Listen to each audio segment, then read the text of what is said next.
Bandeko mbote na bino bino tumesa kulandanga nzambe apambola bino bandeko nakoloba mingi na makambo mibale likambo moko leki na Kasumbalesa une députée provinciale na pardon Kasumbalesa te na Mwaneditu je pense que faut entre Kasai occidental ou alors Kasai oriental. Comme je ne suis pas de là-bas, vraiment je ne peux pas vous donner de précision. Mais il semblerait que entre Kasai occidental et oriental, Mwaneditu. Alors, une députée provinciale mariée et mère de 3 enfants, arrêtée en flagrant délit avec un wewa vers 2 h du matin dans un épave d'une Jeep Bazo Sangana. Vers 2 h du matin, la députée est sortie de chez elle. À qui na rencontre ya wewa bakoti na Jeep moko babandi ko Sangana. Mais malheureusement des voyous bayo kuta bango ba beta bango na ndinga osakana te après batiki est nu batiki bango balé nu.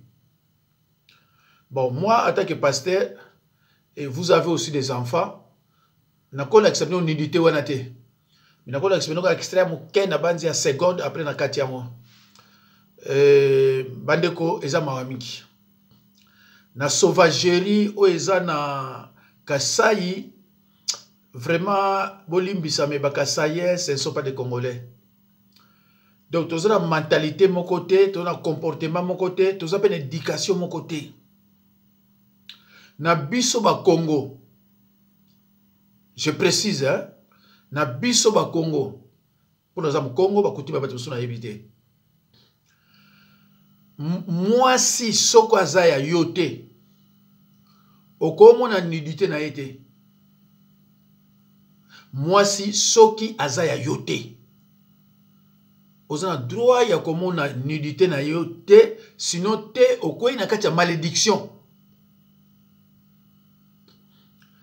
C'est pour cela je l'ai toujours dit et je le répète sans cesse que pasteur Muluba azalaka te pe kotikala kozala te. Pos biso tango tozo kola ba pasteur nyonso biso yebaki na Kinshasa ba Congo okaya protestant ya wapi bango tu baki ba Congo tango baluba baye na biloko ba mandona to tika ko yeba muluba te attaque pasteur mongo pasteur mutete la pasteur biloko tu yeba ngote c'est après to yeko yimona ba to abandonu bazo bima mi côté catholique. Donc to vandi mina bato abandondu bazombo basansala to vandi na bango bato wana nyonso na tangi bambala bayanzi basuku bato bagala ba fulunga. En tout cas tous allons presque la même éducation parce que ngana baloko olia pa bayanzi bana olia pa na biso tous que olia pa basansala surtout na bazombo presque nyonso Erwana Kinshasa izalaki entouré d'être njili mobimba na makala ba Kongo na ba Kongo ba to bandu ba kibe mingi te par rapport à bazomo na basansa la to bandu ba kibe mingi te ya watu bana benga ba kuna na kaluka na ba ikoko zo ndako côté ne mwanda tse matonga on a zo ibisa bino wana eza vers ba 65 66 70 et puis 75 c'était comme ça. Comment na nudité ya o ya za mwasi na yote na biso ba Congo za malédiction munene. Il faut que nous senga bolimbisi. Monsieur le Baluba bo mona ki o ya député provincial pe lisusu a voté Katumbi. Ba betaye na ndinga osakanate mais Baluba bazo sala tout batike bulumbu batala. Vous allez regarder quoi? Batiki mama batiki peza pe bulumbu batali basepeli Baluba Mais nous n'avons pas la même mentalité. Les Balouba ne sont pas des Congolais. Il y a un ceux qui placent vos amis 2, 3, sous mon louba moka yewana, vous sentir que oyo amtola bisote. Même si vous allez l'église, si mon louba moka yena église wana, vous sentir que mutumo a côté ya mala muté. Ils ont un été, mais on a pas image. Malheureusement, on l'a examiné au téné batike bulumbu. Cette femme qui a commis l'adultère,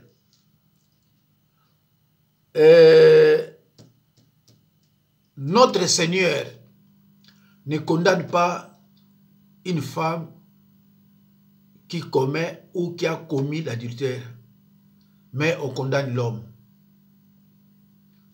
Ça, c'est la Bible. Hein? Ce qui est na confirmé, hein? Na 2 Corinthiens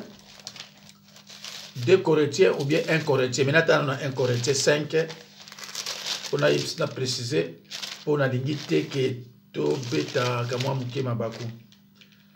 1 Corinthien 5. Voilà. Yango. C'est 1 Corinthien, pas 2. On a précisé bien.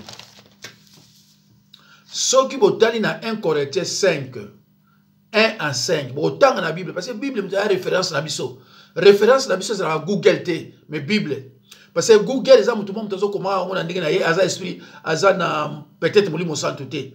Dengue, to solo na frère, na pasteur, na biso, to solo wana.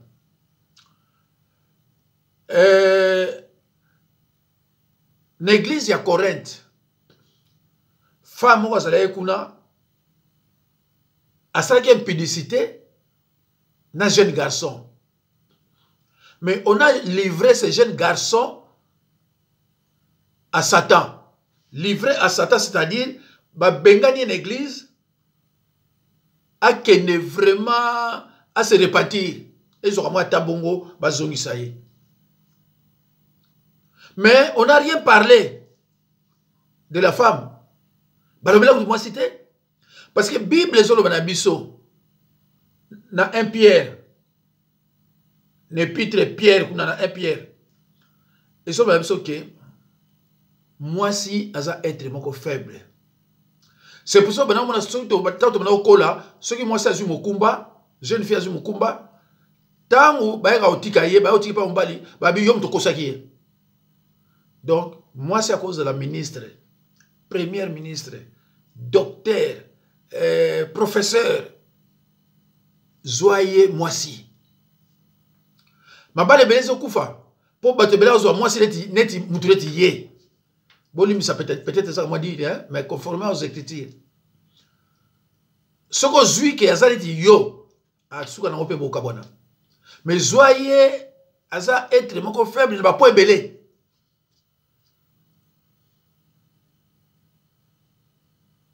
Alors la Bible, au salaire adultère, moi si adultère n'ingol bani. Moi si oyo abala, akena mobali abala soit mobali on a célibataire. Adultère, la Bible, adultère, c'est la femme. Mais ce qui moubali, abala, a kena mwasi oyo, abalate, conformément aux écritures, adultère les athées. Vous comprenez? C'est pour cela que j'aime na référence biblique. Si tu veux me contester, il y a un verset, comme ça, verset de Kokabolanga na yo. Mais si on a un ça verset, ça peut être malamouté. Mais je n'encourage pas les femmes, qui ont l'adultère. Mais, dans ce que j'explique, ndenge mokanda oyo, totangaka, surtout les chrétiens. Nzambe achana ba corps ya biso mibali na ya basi, désir moko sexuel, et désir moko makasi oyo, mutupo a résister à la passi. La chair est faible. Yangwana, eza péché moko, ba considérer yango pesate ndenge batu ba prêchaka yango. Et loko bazoko pekisa yango, impudicité. Pona nini, okoki kokosala amour na sorcier. Or, le royaume de l'ennemi est fondé sur le principe de la compétition. Faut keba. Ce que je kende ke boye, balobi impudicité pour ta protection. Mais ce n'est pas un péché comme mon enfer. Sexualité comme mon enfer. Sexualité et comme mon enfer.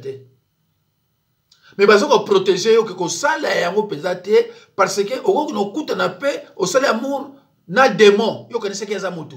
On no seul amour na biloko mayo yo bosani. Bon, donc on no seul amour na batu ya monde à ténèbres. Et alors, bah, démon va kuta nzoto na yo, et vous créez un problème, et vous avez une maladie, et comme vous avez liwa. Ya mwana na utu ko claircir ndeko moko wa na atangaki na Philippiens 4:6. Na lina préciser bino. Supplication za prière te. Prier, c'est demander. Ce que Jésus-Christ disait à ses disciples. Prier, c'est demander. Demander pour recevoir. Supplication, c'est la prière. La supplication, c'est lorsqu'on est désespéré.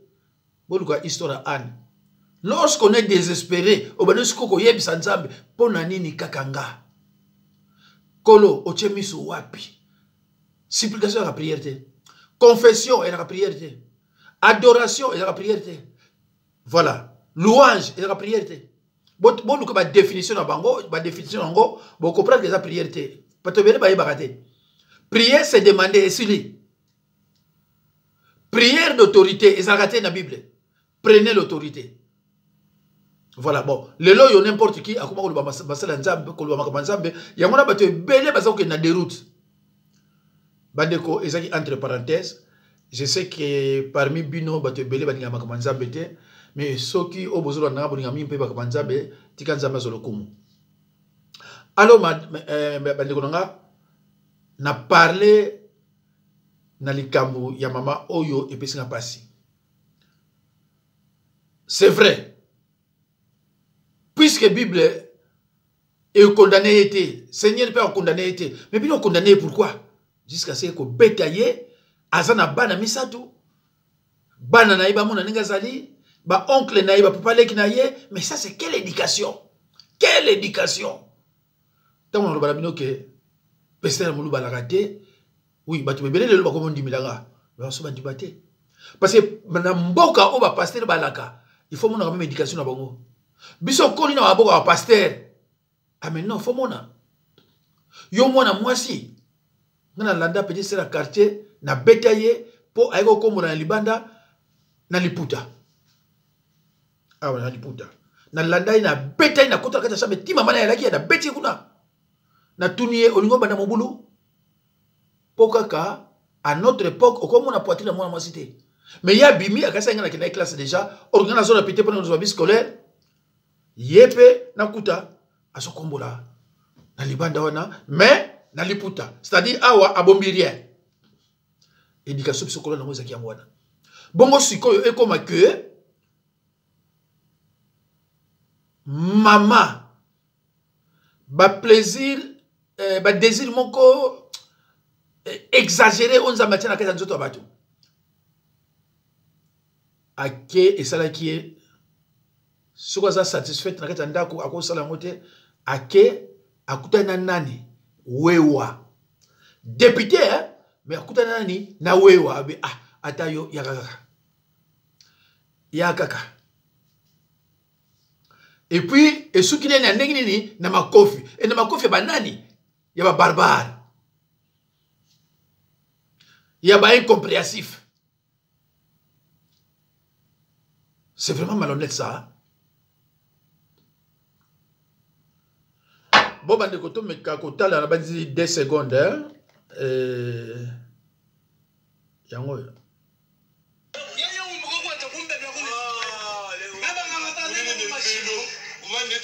mama moselo wenda malonga musaba de bato bamukwa ayi mwana ni kujiba kangu kutonda bana bakwambile bayebo kuya mubimbo kwenzera buntu manasha mpaka chuma bato bimana ko mani mwana abaka musoma ni ba mamu abe bayita buyi mutu kuba ko angata kujumulu mujika yiwe bato mewebo afwana wajishindani ni moto munshi wana bagata mujira mwali mama wana mujira mwali mala bato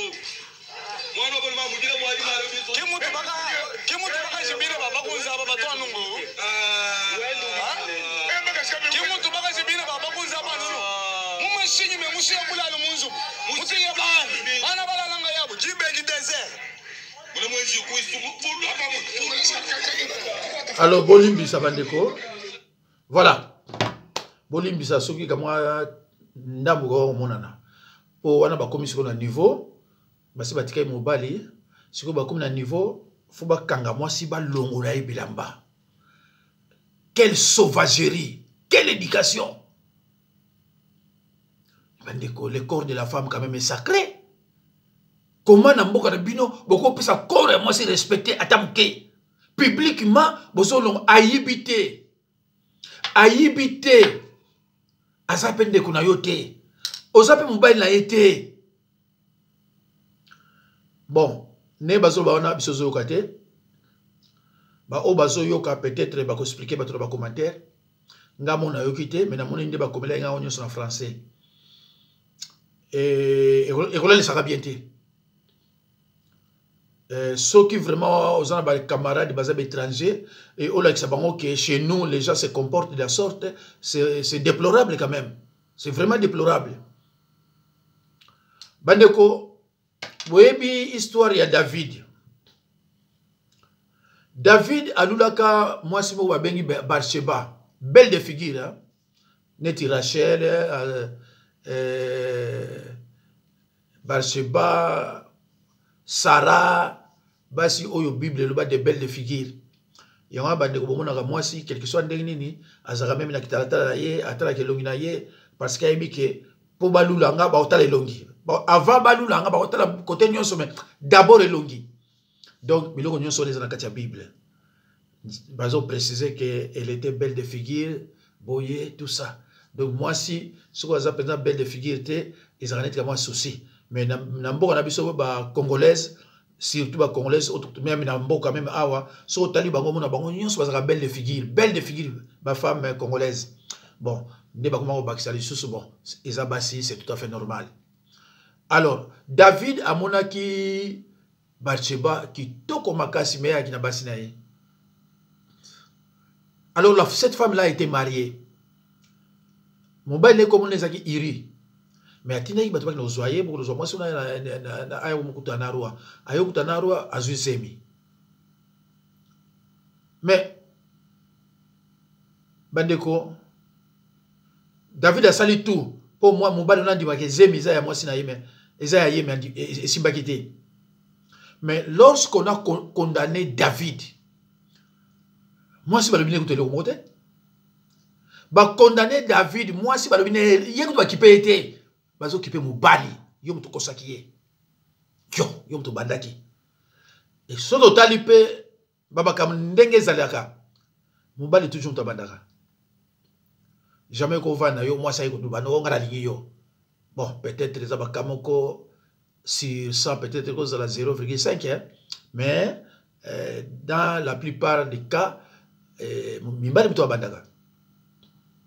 Bon, la femme peut résister mais ils ont moi difficile moi c'est à continuer toujours à résister na maloba ya mibali parce que tant ba bima wana kutanga mibali makote ya kutanga la femme est dérangée à tout moment. Allo bandeko ba David va punir ye ya mona soko tangi même na psaume 51 oyoka David nga zolela j'ai péché contre toi seul. Mais batini prophète Nathan kende ko yebisa ye mwana wana fruit adultère ako vivre te yoka kende ko yebisa David que mwana wana prophète Nathan aza fruit adultère et puis le Messie a commandité la mort du riz à commettre l'adultère au lieu de wana habité mobile wana fro akufa amona quand même pas. Bozana ba konzi musu ba mboka na biso ba boma ba copain ya basi na bango ba mona na te nyonso na kacha Bible. Mais David était un serviteur de Dieu netinga.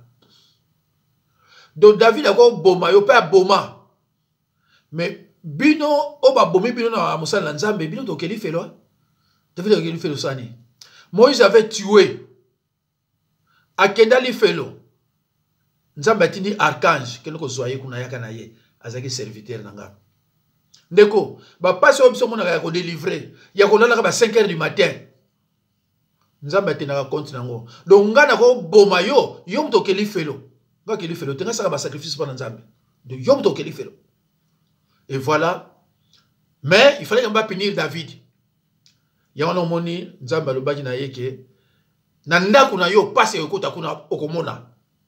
Ti jusqu'à ce que ba boma pe mwana ye Absalom amona passe sikoyo ya ko boma mwana ya mutu. Mais la femme balobani yo mokote. Ti ba yipsi moi c'est que cette fois-ci okobota Salomon. Okobota siko Salomon. Mais owana akende. David a dit jeûne et confession non exaucée. Jeûne et confession non exaucée. Ba exaucé en côté. Ya on a rappelé bato mususu mona côté jeûne, à côté ba jeûne na ndenge ba jeûne na prière et ça nango exaucé te yo éviter pourquoi. Allo bandeko. Deuxième ezani ni bandeko nanga mboka moko ya RDC na Est. Et vous avez dit depuis mardi na maboko ba M23 pendant que Chilombo azo no beta bale azo yamba azata na société za mawa bandeko vraiment za mawa soko tali bandeko na biso baza kuna nde bazo souffrir tout ça tout à la ndenge bakotaki ndenge bazo ki mboka wana. Goma, Tomba, la grande ville de l'Est de la République démocratique du Congo, est depuis ce mardi midi entre les mains des rebelles du M23, un groupe armé soutenu par le Rwanda voisin selon Kinshasa et l'ONU. Les troupes de maintien de la paix des Nations Unies ont assisté à l'entrée des rebelles sans y opposer de résistance après avoir constaté que les troupes gouvernementales se retiraient. Kabila nous a lâchés, donc qu'est-ce qu'on va faire? Et surtout, ces gens ici, la Monique, qui nous laisse tranquille. Qui nous laisse tranquille, la Monique. Ils étaient là, ils ont vu les M23, avec leurs chars, ils sont partis, quoi. Ils ont laissé rentrer la Monique à l'aéroport. C'est pas catholique, quoi. Les troupes loyalistes se sont repliées à Saké, à une vingtaine de kilomètres de Goma. Le président Joseph Kabila appelle le peuple congolais à défendre sa souveraineté. Est-ce que cette force, c'est difficile? Bandeko. Na tcheli bino bolimbisa. Na tcheli bino eloko moko ya na ndimite keza ya mikolo yo parce na moni c'est Kabila qui parle. Na ndimite keza ya mikolo bolimbisa en tout cas. Mais batila ngelo eloko moko mais na confondre ngam to confondre vraiment bolimbisa. Na tchano eloko bona loba mo eloko moko. Baimboka bana Congo bakoko baloba soki omoni ndoki belela yango nde tobelela mikolo nyonso ke mwana papa Etienne obocelaki motema aza na ngambu na bino te. Mwana papa Etienne obocelaki elikia aza kote na bino te. Azobeta kop na Barwandais, ba Ougandais, États-Unis na Union européenne po ba continuer ko exploiter na ndenge ya moyebi ba minere na biso. Makambo ya changement constitution eza nango ba intérêt na ye. Projet à peuple na kati kuna eza te. Yango nde tozobelela mikolo nyonso. Baimboka bana Congo il faut tozala conscient tobundela mboka na biso. Soki tolamuki sikoyo te lobi ekoma trop tard. Bakokabola biso Congo ekoma o Ituri mboka mususu o kunaga na mboka mususu pe biso nde tokozala ba perdant. Baimboka bana Congo, Congo eza biso pe bombi na biso tobundela ngo. Merci.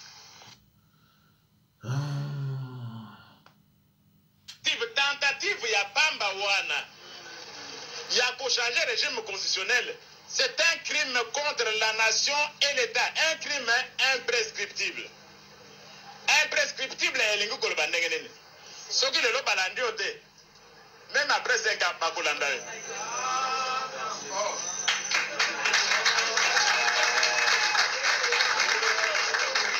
Ata oéchappé bato bamoni te on va attendre 10 ans. Boyoka bato bazala ba crime ya banazi bakende komi bomba na Amérique na Argentine. Attends 50 ans après la deuxième guerre mondiale bazolanda bango yo okoti na makambo ya tentative oyo yeba que okomi déjà na likambo wana. Et ça c'est très grave. Crime imprescriptible balobi contre la nation et contre l'État. Au moins si ok osaleli nga likambo, moi je peux vous pardonner. Mais un crime contre la nation et contre l'État ezali ya ndenge nini? Nation ekufaka te. L'État pe akufaka te. Soki osali likambo ya crime ya ndenge wana, quelle est la gravité?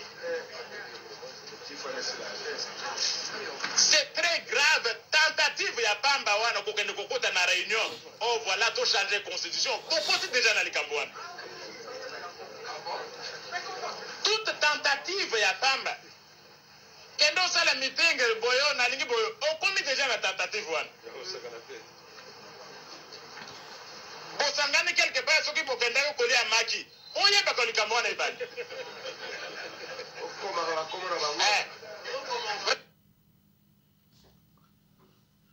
Bandeko nazongi susu na likambu ya mama wana bolimbisanga tuka po eosanga toujours passe. Vous ne verrez jamais ba pasteur ya baluba bake koluka bana wana po ba conseiller bango ba pesa bango ata leçon moko ya morale. Jamais bako kono luka bango po ba condamner acte wana. Bande le kaki. Est-ce que vous avez vu une vidéo pour condamner action le kiwana chez les balouba, chez les louba pour na bango. Moi ça ça valeur mon côté. Yo moni babanga même ba maman ya basi na bango te. Ako na sakutu na moko wana ebiti na préparer yango na sala yango te na ko sala yango. Donc pour mon loubako, moi c'est assez loko pamba. Yangwana, balakisaka bino, batika ba mutakala. Parce que si il considérait les femmes, bako tika ba mutakala negonate. Mais bazo lakisa biso batu ya éducation mususu, biso batu wa province mususu, tala et pas na biso de salaka. Moi c'est assez loko te. C'est clair. Yoko tia tembete parce que les preuves sont là. Donc moi si azana ye loko te et loko te. Ya monaka babalaka 3-4 femmes et moka chasser bango kaka ndengwana kobotsa epampa kaka donc ay lokote ozana moi c'est moluba uvani na ndako yaye azuye a baby après akimi na epe à cause divorce. Quelle éducation bande kunanga? Vraiment ça sanga passi hein. Biso mutuzana éducation na te eza passi makasi. Ndeko tous les makambo à l'obito, on l'oublie après. Bandeko, tous les sommet nabiso, muto azo gérer mboka, azala motema moko mabeko leka ya ndoki. Bandeko nga, mundele auta na mboka na ye, ayati na ngola beng sabino, toko sala nzel rai, est-ce que ça peut intérêt nabino? Mundele atiki mboka na ye. Aya pour expliquer bino que tu sala boye boyna boye tu chambon tout ça est-ce que ça peut être tellement place ngonyo sur le cas pas ba minéré ali encore le baté que non biso na guerre batu ngo pe on ba ke non tozo longo la guerre pas na bino non parce que bilango tout bon mo consipe o ya bino on a le baqueter biso sur la guerre to traiter problème on a côté la biso so guerre sili rien. Ah, bozo espérer ni bande konanga. Bozo ko espérer nini? Tata wana. Oza sono mikolo mingi te. Aza sono ba 15 ans te. Atiki mboka na ye. Mundele, atiki mboka na ye. Pona guerre sila akotika mboka na ye te. Mais atiki mboka na ye pona ben terrain na bango. Ba pays riche ya biso. Bandeko oyebi mboka na biso ezanga ba kamikaze. Hein? Ba kamikaze bazate, bato balingi mboka na bazate. tout en que moi oyo pona monipe na tikali kana 3 minutes na osala mususu peut-être lobby. Aujourd'hui, avec tout ce que nous avons comme ressources, nous devons pouvoir les gérer de manière moderne. Où en est-on sur le plan technologique? On est nul. Les gens ont dit, on se pose des questions, est-ce qu'on a des satellites? On nous surveille par drone. On a eu cette attaque où les gens ont lancé des drones. A-t-on les mécanismes pour contourner tout ce qui est technologique venant d'ailleurs? Ce n'est qu'un début. Vous serez scandalisé dans les années qui viennent. Je vous dis que le Rwanda a un satellite, a des satellites. Un si petit pays. Le Rwanda se prépare à lancer ce qu'on appelle les satellites microsatellites en espace, qui pourront inonder le ciel de la RDC. Je vous informe que la RDC n'a pas une défense en radar pour détecter les objets volants et les détruire. On a des images satellitaires, ça nous vient d'où? Et les images satellitaires que vous avez, c'est la NASA qui a mis ça à notre disposition, nous, vos scientifiques. Nous avons des codes secrets et nous y accédons pour les prendre et essayer de travailler pour l'intérêt de la République. Aujourd'hui, nous avons tenté d'avoir le satellite avec le Japon. Après, le Japon a commencé à nous tourner en dérision. On doit apprendre à négocier? Oui, on doit négocier. Alors, j'ai conseillé le gouvernement, à l'époque, le Premier ministre Matata Pognon, je l'ai conseillé qu'on puisse aller vers la Russie ou la Chine, qu'on ne puisse pas perdre le temps avec les Européens. Les Européens ont déjà donné les satellites au Rwanda. Ah bon? Le satellite rwandais vient de oui, mais c'est la France et les États-Unis. Okay. Alors, ils ont déjà donné les satellites au Rwanda. Ils lui ont donné une avance spatiale sur nous. Et ils ont du mal à se contredire en donnant un satellite aux Congolais. Nous, on ne peut avoir le satellite qu'avec l'aide de la Russie ou de la Chine. Et tant qu'on ne comprend pas ça, on tourne en rond. L'Angola a eu le satellite grâce à la Russie. Et le Burkina Faso, le Mali. Ah bon? Le Congo-Brazza aura le satellite l'année prochaine ou l'année qui va suivre. Doit-on comprendre que la RDC est suffisamment surveillée, même par ses voisins? Donc vous êtes là comme des sous-hommes qui habitent un territoire et on vous regarde de partout. C'est sérieux ça? Alors, dans la sous-région, partons déjà de... Nous avons 9 frontières physiques avec les pays voisins. Peut-on être sûr que nous allons rester en toute quiétude avec déjà ses voisins et comment peut se développer la situation africaine dans les prochaines années? Parce qu'il y a des guerres qui se préparent, il y a la guerre de l'eau, il y a l'espace même, sans parler de sol et sous-sol pour lesquels on nous fait déjà la guerre.